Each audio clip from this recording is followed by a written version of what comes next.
मैंने कहा था ना मैं जल्दी आऊंगा, मैंने कहा था ना जल्दी आऊंगा, आ गया। मैं सुप्रीम कोर्ट के जजेस का शुक्रिया अदा करना चाहता हूं, जिनकी वजह से आज मैं आप लोगों के बीच में हूं। मैं आगे बहुत अच्छा लग रहा है। સાથીઓ, ભારતીય જનતા પાર્ટીના નેતાઓ, તેમના કાર્યકર્તાઓ અને તેમના ભક્તો માટે અત્યંત દુઃખદ આભ ફાટી પડ્યું હોય એવા દુઃખદ સમાચાર આવી રહ્યા છે। અરવિંદ કેજરીવાલ, જે દિલ્હીના મુખ્યમંત્રી છે, આમ આદમી પાર્ટીના રાષ્ટ્રીય સંયોજક છે, તેમને સુપ્રીમ કોર્ટે બહુ મોટી રાહત આપી છે। સુપ્રીમ કોર્ટે તેમને વચગાળાના જામીન આપ્યા છે। અરવિંદ કેજરીવાલ લિકર પોલિસી કેસમાં ભ્રષ્ટાચારના આરોપ સાથે ઈડીએ તેમની ધરપકડ કરી હતી અને તે અત્યારે તિહાર જેલમાં બંધ હતા। સુપ્રીમ કોર્ટે તેમને જેલ મુક્ત કરવાના આદેશ આપ્યા છે। આ આદેશ 1 જૂન સુધી લાગુ પડશે। 1 જૂન પછી અરવિંદ કેજરીવાલે 2 જૂને આત્મસમર્પણ કરવું પડશે। આ તેમને જે જામીન મળ્યા છે અરવિંદ કેજરીવાલને, એ ચૂંટણી પ્રચાર કરવા માટે જ મળ્યા છે। એ સિવાય તેમને મુખ્યમંત્રીની જે કાર્યવાહી કરવાની આવે, કારોબારીની કોઈ પણ બેઠકની અંદર તે ભાગ નહીં લઈ શકે, તે મુખ્યમંત્રીની કાર્યાલયની અંદર પણ તે જઈ નહીં શકે।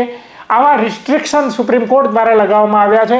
આ સિવાય એ પણ રિસ્ટ્રિક્શન લગાવવામાં આવ્યું છે, એમને દિલ્હીની બહાર જવું હોય પ્રચાર પ્રસાર કરવા માટે તો તપાસ અધિકારીઓની મંજૂરી લઈને જવું પડશે। આ સિવાય અરવિંદ કેજરીવાલ જ્યારે એમની ધરપકડ કરવામાં આવી ત્યારે સમયગાળાને લઈને, ધરપકડના સમયગાળાને લઈને પણ બહુ મોટા સવાલો ઉપસ્થિત થયા હતા। આ કેસ 2022ની અંદર કરવામાં આવ્યો હતો, ઓગસ્ટ મહિનાની અંદર એમની ધરપકડ થઈ 2024-21 માર્ચે। તો આટલા સમયગાળા દરમિયાન અથવા એ પહેલા અને એ પછી ધરપકડ કેમ ના થઈ?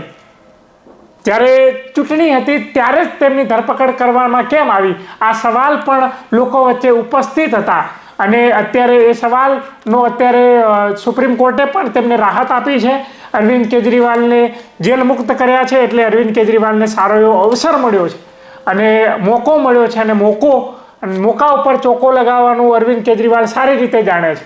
અરવિંદ કેજરીવાલ અગાઉ પણ કહી ચૂક્યા છે કે એક સમય આવશે, અમારી પણ ધરપકડ થશે, મને પણ જેલમાં નાખવામાં આવશે। આ ભારતીય જનતા પાર્ટી આમ આદમી પાર્ટીથી ડરી ગઈ છે, બોખલાઈ ગઈ છે।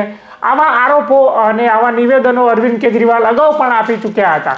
આ સિવાય મનીષ સિસોદિયાની પણ ધરપકડ થઈ હતી, સંજય સિંહની પણ ધરપકડ થઈ હતી અને અત્યારે અરવિંદ કેજરીવાલની પણ ધરપકડ થઈ છે।